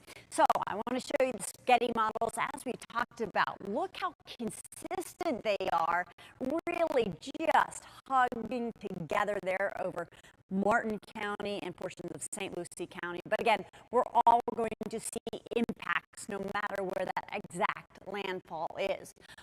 Treasure Coast definitely seeing tropical storm wind probabilities, as well as the Bahamas. Right now, West Palm and Boca Raton at 74%. So the other thing, we're under a severe weather outlook, which means that we're under the marginal risk for northern Palm Beach County, Martin County, and southern St. Lucie County. And then a slight risk for northern St. Lucie County, Indian River County. So with this, we're watching for the potential of severe weather, very, very dangerous, damaging winds, as well as the potential for isolated weak tornadoes. Now I'm going to send things over to Steve with much more. Well, good afternoon, everyone. Here's what it looks like outside right now at Delray Beach. You can see the waves coming ashore as the storm system gets closer. The seas will build. In fact, we could have seas up to 25 feet. So coastal beach erosion is going to be a big concern as we head into the next several hours. Likewise, coastal flooding, and the dunes could easily be breached with this amount of water coming ashore. So something that we'll have to watch as we head into the next few hours. Otherwise, here are the current winds. These are sustained winds. These are the winds that are constant. And right now we have sustained winds of 25 miles an hour into the Palm Beaches, 20 down towards Boca, and roughly 15 to 25 into the Treasure Coast. But these are the wind gusts. And right now we're seeing wind gusts of almost 40 miles an hour in both Palm Beaches and into Vero Beach. Otherwise, wind gusts roughly at 25 miles an hour. We do have some showers coming ashore. Not seeing any lightning strikes, but some locally heavy downpours. And these are some really fast-moving showers. They're coming ashore and then pushing off towards the southwest at about 30 to 40 miles an hour. So they really are moving. So we can see those heavy downpours. They can come in quite furiously, quite quickly, and then eventually start to push away. So into the Treasure Coast, we're seeing those scattered rain showers as well. The storm system, the center of it, is now working its way across Abaco, roughly about 150 miles to our east, and over the next several hours it will continue to work its way towards the west. And notice these outer bands right here. Once we get into these, that's where we can see those really heavy downpours and also isolated tornadoes embedded within those outer bands. So from now through about 6 p.m., we'll have those heavy rain squalls. Then from 6 p.m. through noon, we'll have tropical storm conditions. Likewise, from midnight through about 6 a.m., and then from 6 a.m. to noon, we're going to slowly start to improve as this storm system races up towards the northern part of the state, and then eventually into Georgia and the mid-Atlantic states. We're starting to see the beginning of those changes there. As they change even more, though, we are constantly updating information on air, online, also our social media pages. Those are a great way for you to stay connected with us. You can use the QR code on your screen to get those updates on things like evacuation orders, storm shelters, and other information pertaining to your area. All over the coast, residents, they are preparing for the arrival of Nicole. We have NBC's Carrie Sanders joining us now from Daytona Beach with how residents are bracing themselves there. Good morning, guys. Look, you can see the Atlantic Ocean over my shoulder. It's kicking up. The winds are picking up. The commercial airports in the area, that's Orlando, Daytona Beach, Melbourne, they're either closed or will be closing because of the approaching tropical storm that may become a Hurricane Nicole. The big threat, of course, here is along the coast, coastal erosion. And as you take a look at some of these pictures, just leading into the arrival of Nicole, you'll get a better understanding as to why Ian hammered this area, and a lot of the coast was lost to the storm. At the same time, with the winds coming in, we have the threat to Artemis, okay? That rocket right now is sitting on the pad. It was supposed to launch on the 14th. It's now been pushed back to the 16th. It's designed to withstand winds of about 85 miles per hour. But the real threat is going to be the rain. So NASA has put out staff to triple triple check all the hatches to make sure that everything is sealed. Meantime, mandatory evacuations from Flagler County all the way down to Martin County. Those who live in coastal zone A have been told to leave. And as you saw from those pictures, the biggest threat, of course, with the coastal erosion is some of the buildings, it's feared by officials, could actually have their foundations undermined and they could collapse. So a lot of attention. Anybody in a mobile home told also to go inland to shelters, and then ultimately tourists in the area who might be caught off guard, they should also find out where those shelters are. They're open to everybody, not just residents, guys. Okay, thank you. Still feeling those effects ahead of landfall. We'll be right back with more coverage of Tropical Storm Nicole.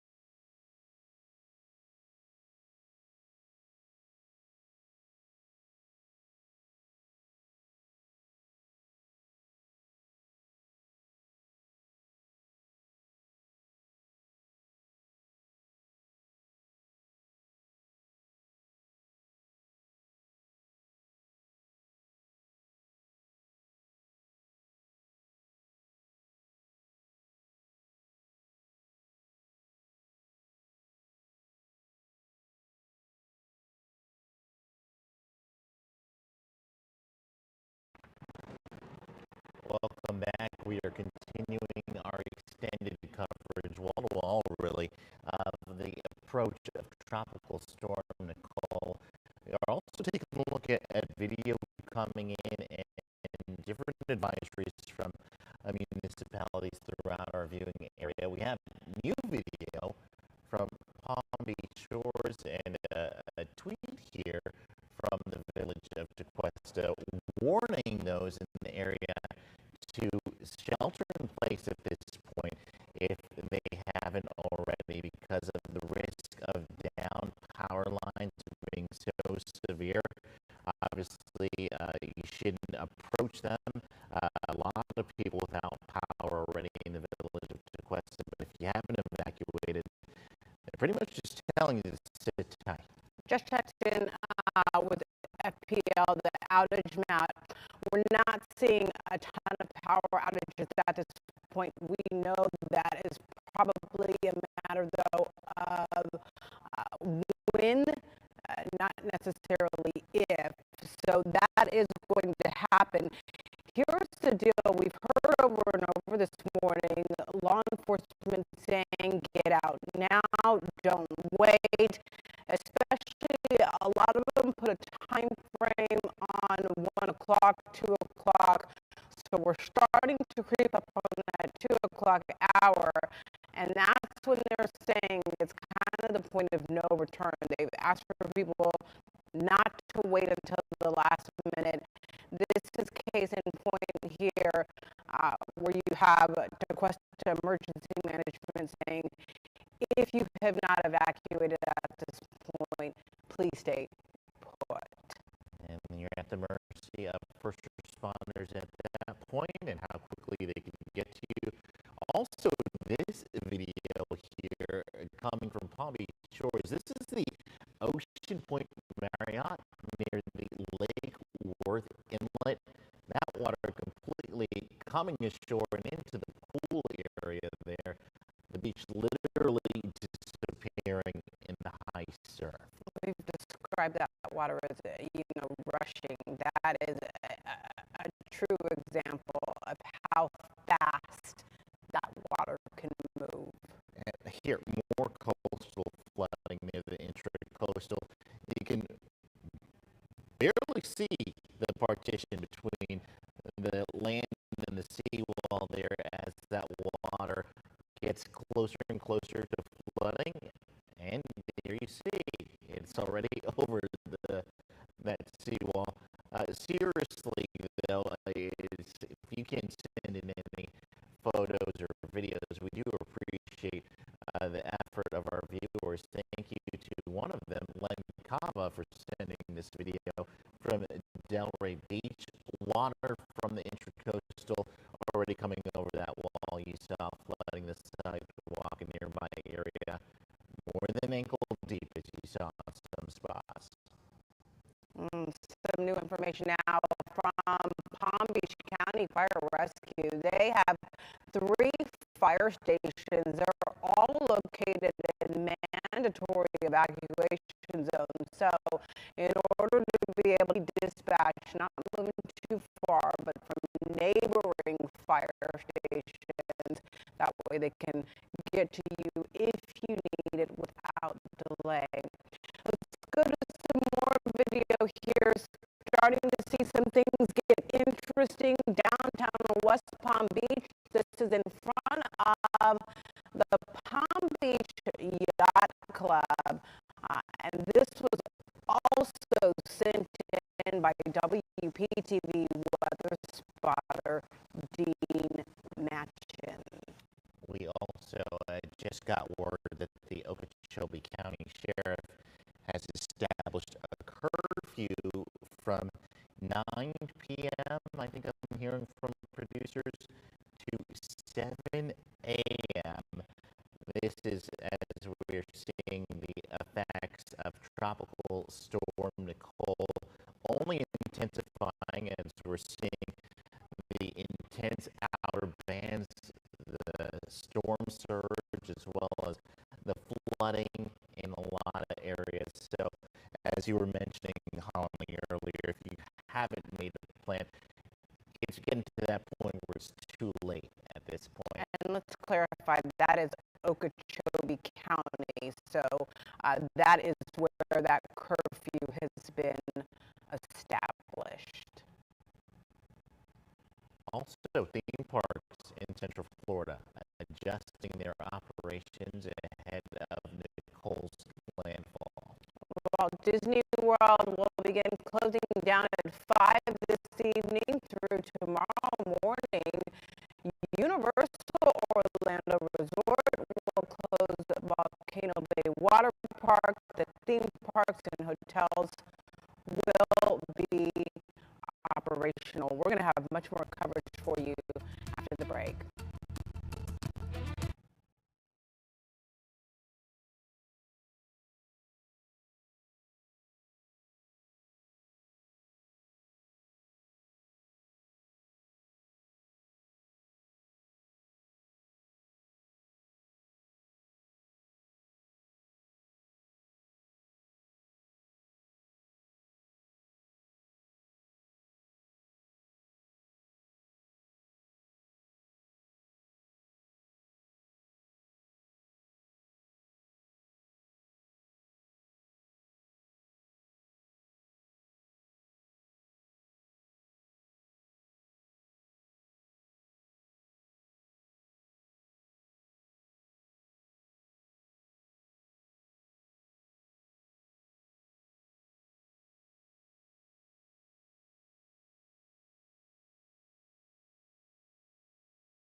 continuing coverage, tracking Nicole as it continues to make landfall, expecting to bring high winds, storm surge, maybe even some flooding in parts of our area. WPTV's Todd Wilson near Bathtub Beach.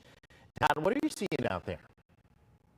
Okay, so we're going to walk up to Rothwitham Beach and take a look at what's going on out here. You can probably see there's a lot of foam here. Wonder where all this comes from. But this is what the beach looks like. Woo! The wind is strong. Look at the waves out there. This is amazing.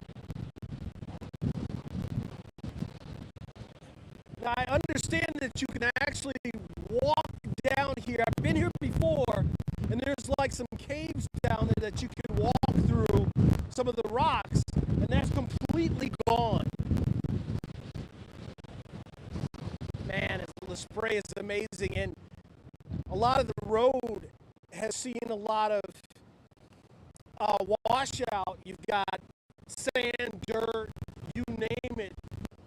Again, I want to show you the ocean here because it is crazy out here. Strong waves, strong wind, water washing from here all the way over to the road, taking out the road. You've got sand, you've got dirt, you've got all this foam out here, and all the way, either way you go, north or south on MacArthur, the road is eventually being washed out by sand and dirt and waves that are bringing all that water across. You don't see the docks anymore. You don't see the lawn chairs, anything like that. Boat lifts, some of the boat lifts are actually going underwater. So it's a real crazy situation out here. And it's just going to get worse. Oh, there we go. Woo! In Martin County, Todd Wilson, WPTV News Channel 5. Emergency officials in Indian River County, they're going to be holding a news conference around 2:30. They have now gone into survey some of that damage in some of those areas where they're really seeing significant beach erosion. Already piling up there. WPTV's Derek Lowe at the EOC ahead of the news conference with more details from the county administrator. And after speaking with the Indian River County administrator, he says this is no longer a matter of if, but a matter of when. He's warning residents to make sure all of the necessary preps are in place for when Nicole approaches and if a loss of power occurs. The Emergency Operations Center now in a level 1 activation mode. County officials are recommending those living east of US 1 and along the barrier islands to evacuate. So far, a significant amount of beach erosion has already occurred and the boardwalk has washed out. Police are now warning residents of certain roads near the ocean that could collapse. County leaders asking residents to make sure they're prepared before the storm strikes. We've been coordinating with FPL since the beginning. We have FPL representatives stationed in our EOC. We're constantly in communication with them, and we work with them hand in hand to make sure that that they're ready to go. They're staged and ready to plan for recovery. And the emergency operations team just got back from assessing the beaches and the damage in the area. They're planning to have a press conference here at 2:30 this afternoon. We'll be sure to bring you those details once they develop. But for now, reporting in Indian River County, I'm Derek Lowe. Back to you. I'm starting to see more road closed signs going up. This is coming in from WPTV's Megan McRoberts. Some of those local road closures are now in place. This is the northern end of Sewell's Point. Here's the thing, a big no-no right here. It doesn't look like the water is all that high, but don't forget about 20 minutes ago we were talking about down power lines. You never know where those are. Police say what's really troublesome is that they're starting to see people bypassing those road closed signs. So if you see one, common sense here, you want to turn around, go the opposite way. It is not worth that risk. The Palm Beach Zoo is closely, can't forget about the animals there, monitoring that storm. The zoo staff has decided to close for the day. Officials say the only animals that'll be moving, depending on the conditions, will be the flamingos. To check for potential closures throughout the week, perhaps you have plans, maybe you want to get out there on Friday once the storm passes, you can head on over to their website. Also, the show will go on as planned, at least right now. The Stewart Air Show still scheduled for this weekend. That show is set to return to Witham Field for Veterans Day. Martin County officials say for now the air show is still set to start on Friday. The theme this year, it is celebrating aviation, honoring its past, and inspiring its future. Right now, the big focus, though, on that tropical storm, we do anticipate it will make landfall in our area as a hurricane. We're starting to see those sustained winds. Really didn't start out impressive this morning, but as we go through the afternoon, it's picking up speed consistently. Yeah, if there's anything we want you all to take away is safety as we leave you this hour. For more extended coverage here on WPTV, if you can send in your photos or videos and do so safely, you can go ahead and do that. But yeah, that's our commitment here to you at WPTV, keeping you informed and keeping you updated with the latest in Nicole. Also, don't forget, download that free WPTV app on your phone. It's going to come in handy as we get closer to the storm making landfall. You can follow along with the latest conditions. You can also get shelter information and road closures, anything pertaining specific to your area. Again, that is WPTV.com and our free WPTV News app. We will be back with more coverage here shortly after the